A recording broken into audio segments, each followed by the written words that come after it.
ಸ್ನೇಹಿತರೆ, media masters ನ್ಯೂಸ್ಗೆ ಸ್ವಾಗತ. ಗೆಳೆಯರೆ, ದಕ್ಷಿಣ ರಾಜ್ಯಗಳಲ್ಲೇ ತಮಿಳುನಾಡಿನ ರಾಜಕೀಯ ದಿನದಿಂದ ದಿನಕ್ಕೆ ರಂಗೇರ್ತಾ ಇದೆ. ತಮಿಳುನಾಡು ಬಿಜೆಪಿ ಘಟಕದ ಅಧ್ಯಕ್ಷ ಕೆ ಅಣ್ಣಾಮಲೈ ತಮಿಳುನಾಡಿನ ರಾಜಕೀಯ ಚಿತ್ರಣವನ್ನೇ ಬದಲಾಯಿಸೋದಕ್ಕೆ ಮುನ್ನುಡಿ ಬರಿತಾ ಇದ್ದಾರೆ.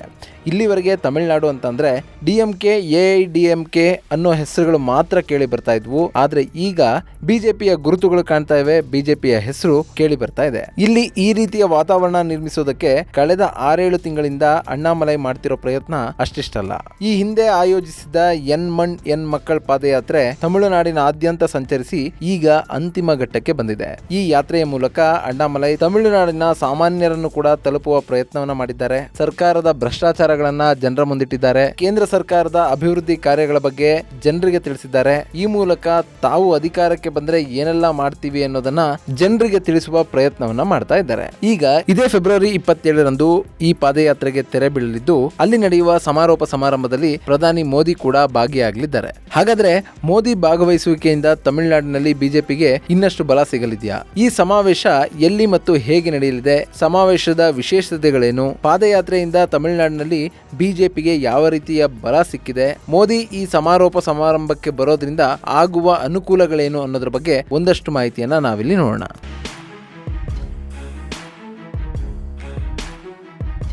ಗೆಳೆಯರೆ, 2024 ಲೋಕಸಭಾ ಚುನಾವಣೆಯಲ್ಲಿ ಬಿಜೆಪಿ 400 ಸೀಟ್ಗಳ ಗುರಿಯನ್ನ ಹಾಕೊಂಡಿದೆ. ಅದರಲ್ಲಿ ತಮಿಳುನಾಡಿನಲ್ಲಿ ಈ ಬಾರಿ 5ರಿಂದ 6 ಸೀಟ್ಗಳನ್ನ ಗೆಲ್ಲುವ ಗುರಿಯನ್ನ ಬಿಜೆಪಿ ಹಾಕೊಂಡಿದೆ. ಇಲ್ಲಿ ಗುರಿ ಹಾಕೊಂಡು ಸುಮ್ಮನೆ ಕೂತ್ರೆ ಕೆಲಸ ಆಗೋದಿಲ್ಲ. ಅದಕ್ಕಾಗಿ ಕಳೆದ ವರ್ಷದಿಂದಲೇ ತಮಿಳುನಾಡು ಬಿಜೆಪಿ ಅಧ್ಯಕ್ಷ ಅಣ್ಣಾಮಲೈ ಕೆಲಸವನ್ನ ಕೂಡ ಆರಂಭಿಸಿದ್ದಾರೆ. ಆಡಳಿತಾರೂಢ ಪಕ್ಷ ಹಾಗೂ ತಮಿಳುನಾಡಿನಲ್ಲಿರುವ ವಿಪಕ್ಷಗಳು ಕೂಡ ತಲೆ ಕೆಡಿಸಿಕೊಳ್ಳುವಂತೆ ಅಣ್ಣಾಮಲೈ ರಾಜ್ಯದಾದ್ಯಂತ ಸುತ್ತಾಡ್ತಾ ಇದ್ದಾರೆ. ಕಳೆದ ವರ್ಷ ಜುಲೈನಲ್ಲಿ ಎನ್ ಮಣ್ ಎನ್ ಮಕ್ಕಳ ಪಾದಯಾತ್ರೆಯನ್ನ ಆರಂಭಿಸಿದ್ದ ಅಣ್ಣಾಮಲೈ ರಾಜ್ಯದ 233 ವಿಧಾನಸಭಾ ಕ್ಷೇತ್ರಗಳಲ್ಲಿ ಸಂಚರಿಸಿದ್ದಾರೆ. ಇದೀಗ ಈ ಪಾದಯಾತ್ರೆ ಕೊನೆಯ ಘಟ್ಟಕ್ಕೆ ಬಂದಿದೆ. ಕೊಂಗುನಾಡು ಭಾಗದ ತಿರುಪೂರ್ ಲೋಕಸಭಾ ಕ್ಷೇತ್ರದ ಪಲ್ಲಾದಂನಲ್ಲಿ ಪಾದಯಾತ್ರೆ ಸಮಾರೋಪಗೊಳ್ಳಲಿದೆ. ಇದಕ್ಕಾಗಿ ಬೃಹತ್ ಸಮಾವೇಶವನ್ನ ಆಯೋಜಿಸಲಾಗಿದ್ದು, ಈ ಸಮಾವೇಶದಲ್ಲಿ ಪ್ರಧಾನಿ ಮೋದಿ ಕೂಡ ಪಾಲ್ಗೊಳ್ತಾರೆ ಎನ್ನುವುದು ಕನ್ಫರ್ಮ್ ಆಗ್ತಾ ಇದೆ. ಪ್ರಧಾನಿ ನರೇಂದ್ರ ಮೋದಿ ಫೆಬ್ರವರಿ 27ರಂದು ಪಲ್ಲಾದಂನಲ್ಲಿ ನಡೀತಾ ಇರುವಂತಹ ಎನ್ ಮಣ್ ಎನ್ ಮಕ್ಕಳ ಪಾದಯಾತ್ರೆಯಲ್ಲಿ ಭಾಗವಹಿಸುತ್ತಾರೆ ಅಂತ ಖುದ್ದು ಅಣ್ಣಾಮಲೈ ಖಚಿತಪಡಿಸಿದ್ದಾರೆ. ದೆಹಲಿಯಲ್ಲಿ ನಡೆದ ಬಿಜೆಪಿ ಕಾರ್ಯಕಾರಿಣಿ ಸಭೆಯಲ್ಲಿ ಭಾಗವಹಿಸಿ ಚೆನ್ನೈಗೆ ಮರಳಿರುವ ಅಣ್ಣಾಮಲೈ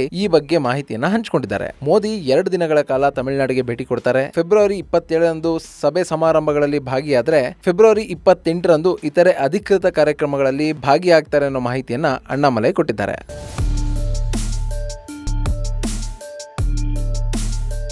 ಗೆಳೆಯರೆ, ಇಲ್ಲಿ ಮೋದಿ ಒಂದು ಸಮಾವೇಶಕ್ಕೆ ಬಂದ ತಕ್ಷಣ ಹೇಗೆ ರಾಜ್ಯದಲ್ಲಿ ಬಿಜೆಪಿಗೆ ಬಲ ಬರುತ್ತೆ ಅನ್ನೋದು ಸಾಕಷ್ಟು ಜನರ ಕುತೂಹಲಕ್ಕೆ ಕಾರಣ ಆಗುತ್ತೆ. ಗೆಳೆಯರೆ, ಕಳೆದ ಲೋಕಸಭಾ ಚುನಾವಣೆ ಅಂದ್ರೆ 2019 ಲೋಕಸಭಾ ಚುನಾವಣೆಯಲ್ಲಿ ಎನ್ಡಿಎ ಮಿತ್ರ ಪಕ್ಷಗಳು ಗೆದ್ದಂತ ಲೋಕಸಭಾ ಕ್ಷೇತ್ರಗಳ ಸಂಖ್ಯೆ ಕೇವಲ 1. ಇನ್ನುಳಿದ 38 ಲೋಕಸಭಾ ಕ್ಷೇತ್ರಗಳನ್ನ ಡಿಎಂಕೆ ಹಾಗೂ ಅದರ ಮಿತ್ರ ಪಕ್ಷಗಳು ಗೆದ್ದುಕೊಂಡಿದ್ವು. ಆದ್ರೆ ಈ 38ರಲ್ಲಿ ಕೇವಲ 5,000 ಮತಗಳ ಅಂತರದಲ್ಲಿ ಡಿಎಂಕೆ ಮಿತ್ರ ಪಕ್ಷಗಳು ಗೆದ್ದಿರೋದು 2 ಕ್ಷೇತ್ರಗಳನ್ನ. ಈ 2 ಕ್ಷೇತ್ರಗಳಲ್ಲಿ ಎನ್ಡಿಎ ಮಿತ್ರ ಪಕ್ಷವಾಗಿದ್ದ ಪಿಎಂಕೆಯ ಅಭ್ಯರ್ಥಿಗಳು ಸೋಲನ್ನ ಕಂಡಿದ್ರು. ಇನ್ನು 1 ಲಕ್ಷದ ಅಂತರದಲ್ಲಿ ಡಿಎಂಕೆ ಮಿತ್ರ ಪಕ್ಷಗಳು ಸುಮಾರು 5ರಿಂದ 6 ಕ್ಷೇತ್ರಗಳನ್ನ ಗೆದ್ದಿದ್ದಾರೆ. ಈ ಕ್ಷೇತ್ರಗಳ ಮೇಲೆ ಬಿಜೆಪಿ ಈಗ ಕಣ್ಣನ್ನು ಇಟ್ಟಿದೆ.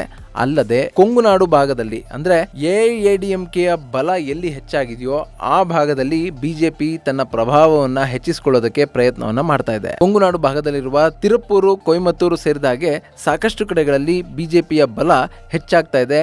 ಈ ಹಿಂದೆ ಕೂಡ ಬಿಜೆಪಿ ಈ ಕ್ಷೇತ್ರಗಳಲ್ಲಿ ಗೆಲುವನ್ನ ದಾಖಲಿಸಿತ್ತು.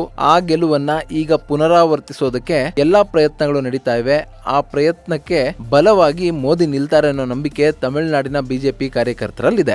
ಈಗಾಗಲೇ ಎಐಎಡಿಎಂಕೆಯ ಸಾಕಷ್ಟು ನಾಯಕರು ಅಣ್ಣಾಮಲೈ ನಾಯಕತ್ವವನ್ನ ಒಪ್ಪಿಕೊಂಡು ಬಿಜೆಪಿ ಪಕ್ಷವನ್ನ ಸೇರ್ತಾ ಇದ್ದಾರೆ. ಇನ್ನು ಮೋದಿ ಕೂಡ ಇಲ್ಲಿಗೆ ಬಂದು ಎನ್ ಮಣ್ ಎನ್ ಮಕ್ಕಳ ಸಭೆಯಲ್ಲಿ ಒಂದಷ್ಟು ಭರವಸೆಗಳನ್ನ ಕೊಟ್ಟಿದ್ದೇ ಆದಲ್ಲಿ ಆ ಭಾಗದಲ್ಲಿನ ಸಾಕಷ್ಟು ನಾಯಕರು ತಮ್ಮ ಮಾತೃ ಪಕ್ಷಗಳನ್ನ ತೊರೆದು ಬಿಜೆಪಿಯನ್ನ ಸೇರಬಹುದು ಅನ್ನೋ ನಿರೀಕ್ಷೆ ಕೂಡ ಇದೆ. ಇದಕ್ಕೆ ಈಗಾಗಲೇ ವೇದಿಕೆ ಕೂಡ ಸಿದ್ಧ ಆಗಿದೆ ಅನ್ನೋ ಮಾಹಿತಿ ಸಿಗ್ತಾ ಇದೆ. ಈ ಕಾರಣದಿಂದ ಮೋದಿಯವರ ಆಗಮನದಿಂದ ಅಣ್ಣಾಮಲೈ ಅವರ ಕೈ ಬಲಗೊಳ್ಳುತ್ತೆ ಅಂತ ಹೇಳಲಾಗ್ತಾ ಇದೆ.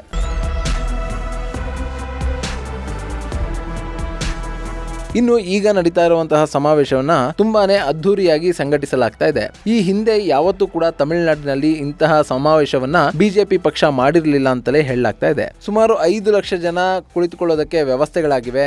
530 ಎಕರೆ ವಿಶಾಲ ಪ್ರದೇಶದಲ್ಲಿ ಈ ಸಭೆಯನ್ನು ಆಯೋಜಿಸ್ತಾ ಇದ್ದು 300 ಎಕರೆ ಜಾಗವನ್ನ ಕೇವಲ ಪಾರ್ಕಿಂಗ್ ಆಗಿ ಮೀಸಲಿಡಲಾಗ್ತಾ ಇದೆ. ತಮಿಳುನಾಡಿನ 234 ವಿಧಾನಸಭಾ ಕ್ಷೇತ್ರದ ಕಾರ್ಯಕರ್ತರು ಕೂಡ ಈ ಸಭೆಯಲ್ಲಿ ಭಾಗವಹಿಸುವಂತೆ ಮಾಡಲಾಗ್ತಾ ಇದೆ. ಅಲ್ಲದೆ ಈ ಬಾರಿ ತಮಿಳುನಾಡಿನಲ್ಲಿ ಯಾವ ಕ್ಷೇತ್ರಗಳನ್ನ ಬಿಜೆಪಿ ಟಾರ್ಗೆಟ್ ಮಾಡ್ಕೊಂಡಿದೆಯೋ ಆ ಕ್ಷೇತ್ರಗಳ ಕಾರ್ಯಕರ್ತರಿಗೆ ಹೆಚ್ಚಿನ ಅವಕಾಶವನ್ನ ಕೊಡ್ತಿರೋದಾಗಿ ವರದಿಗಳಾಗ್ತಾ ಇವೆ. ಈ ಮೂಲಕ ತಮಿಳುನಾಡಿನಲ್ಲಿ ಬಿಜೆಪಿ ತನ್ನ ಈ ಹಿಂದಿನ ದಾಖಲೆಯನ್ನ ಮುರಿದು 5 ರಿಂದ 6 ಸೀಟ್ಗಳನ್ನ ಗೆಲ್ಲಲೇಬೇಕು ಅಂತ ಹೊರಟಿದೆ. ಅದಕ್ಕೆ ಈ ಸಭೆ ಅಡಿಪಾಯ ಆಗುತ್ತೆ ಅಂತ ಹೇಳಲಾಗ್ತಾ ಇದೆ. ಇನ್ನು ಈ ಹಿಂದೆ ಮೋದಿ ರಾಮೇಶ್ವರಂನಿಂದ ಸ್ಪರ್ಧೆ ಮಾಡ್ತಾರೆ ಅನ್ನೋ ಊಹಾಪೋಹಗಳಿದ್ವು. ಆ ಬಗ್ಗೆ ಬಿಜೆಪಿ ಪಕ್ಷ ಇನ್ನೂ ಕೂಡ ಯಾವುದೇ ಸ್ಪಷ್ಟ ನಿರ್ಧಾರವನ್ನ ತಿಳಿಸಿಲ್ಲ. ಅಲ್ಲಿ ಮೋದಿ ಸ್ಪರ್ಧಿಸ್ತಾರಾ ಇಲ್ಲವಾ ಅನ್ನೋದನ್ನ ಕೂಡ ಅವರು ಹೇಳಿಲ್ಲ.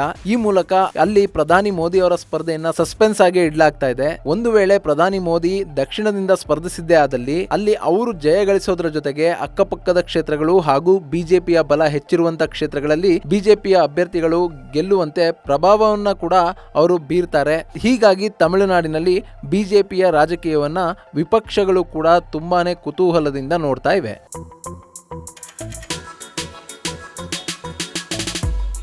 ಗೆಳೆಯರೆ, ಇಲ್ಲಿ ಮೋದಿ ಅವರ ಸ್ಪರ್ಧೆಯಿಂದ ಇಷ್ಟೆಲ್ಲ ಆಗುತ್ತಾ ಅಂತ ನೋಡೋದಾದ್ರೆ ಕಳೆದ ಬಾರಿ ಅಂದ್ರೆ 2014ರ ಚುನಾವಣೆಯಲ್ಲಿ ಪ್ರಧಾನಿ ಮೋದಿ ವಾರಣಾಸಿಯಿಂದ ಚುನಾವಣೆಗೆ ಸ್ಪರ್ಧಿಸಿದ್ರು. ಅಲ್ಲಿವರೆಗೂ ಉತ್ತರ ಪ್ರದೇಶದಲ್ಲಿ ಬಿಜೆಪಿ ಗೆಲ್ತಾ ಇದ್ದಂತ ಕ್ಷೇತ್ರಗಳ ಸಂಖ್ಯೆ ಸುಮಾರು 10 ರಿಂದ 12 ಮಾತ್ರ. ಆದ್ರೆ ಯಾವಾಗ ಪ್ರಧಾನಿ ಮೋದಿ ಅವರು ವಾರಣಾಸಿಯಿಂದ ಸ್ಪರ್ಧೆಗೆ ಇಳಿದ್ರು ಅಲ್ಲಿ ಆ ರಾಜ್ಯದ ಇಡೀ ಚಿತ್ರಣವೇ ಬದಲಾಗಿ ಹೋಗಿತ್ತು.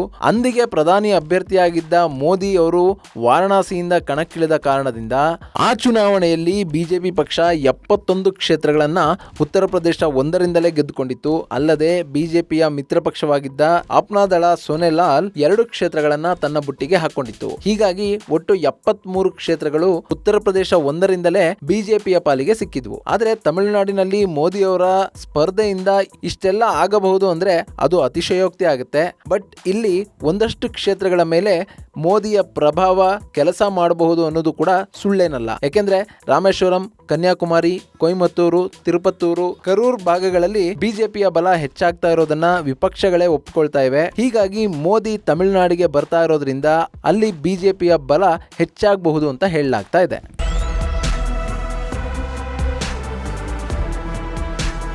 ಒಟ್ನಲ್ಲಿ ಅಣ್ಣಾಮಲೈ ಕಳೆದ 6-7 ತಿಂಗಳಿಂದ ನಡೆಸಿರುವಂತಹ ಪಾದಯಾತ್ರೆ ಹಾಗೂ ಮೋದಿಯವರ ವರ್ಚಸ್ಸು ಎರಡೂ ಕೂಡ ಈ ಬಾರಿ ಬಿಜೆಪಿಯ ಕೈ ಹಿಡಿದ್ರೆ ತಮಿಳುನಾಡಿನಲ್ಲಿ ಈ ಹಿಂದೆಂದಿಗಿಂತಲೂ ಕೂಡ ಬಿಜೆಪಿ ಹೆಚ್ಚಿನ ಸ್ಥಾನಗಳನ್ನ ಗಳಿಸಬಹುದಾದ ಸಾಧ್ಯತೆ ಇದೆ ಅಂತ ಹೇಳಲಾಗ್ತಾ ಇದೆ. ಆದ್ರೆ ಅದು ಸಾಧ್ಯ ಆಗುತ್ತಾ? ದ್ರಾವಿಡ ಪಕ್ಷಗಳ ಮೇಲಾಟದಲ್ಲಿ ಕಾಂಗ್ರೆಸ್ನ ಬಿಟ್ಟಿ ಭಾಗ್ಯಗಳು ಹಾಗೂ ಗ್ಯಾರಂಟಿಗಳ ನಡುವೆ ಬಿಜೆಪಿಗೆ ಈ ಗೆಲುವು ಸಾಧ್ಯ ಆಗುತ್ತಾ ಅನ್ನೋದನ್ನ ಕಾದು ನೋಡಬೇಕು. ಇದು ಗೆಳೆಯರೆ ತಮಿಳುನಾಡು ಬಿಜೆಪಿ ಅಧ್ಯಕ್ಷ ಅಣ್ಣಾಮಲೈ ನಡೆಸ್ತಾ ಇರುವ ಎನ್ ಮಣ್ ಎನ್ ಮಕ್ಕಳ ಪಾದಯಾತ್ರೆಯ ಸಮಾರೋಪ ಸಮಾರಂಭದಲ್ಲಿ ಪ್ರಧಾನಿ ಮೋದಿ ಭಾಗಿಯಾಗೋದ್ರ ಬಗ್ಗೆ ಹಾಗೂ ಮೋದಿಯವರ ಆಗಮನದಿಂದ ತಮಿಳುನಾಡು ರಾಜಕೀಯದಲ್ಲಿ ಬದಲಾವಣೆ ಆಗುತ್ತೆ ಅನ್ನೋದ್ರ ಬಗ್ಗೆ ಒಂದಷ್ಟು ಮಾಹಿತಿ ಮುಂದಿನ ವಿಡಿಯೋದಲ್ಲಿ ಮತ್ತೊಂದು ವಿಶೇಷವನ್ನ ನಿಮ್ಮ ಮುಂದಿರ್ತೀನಿ.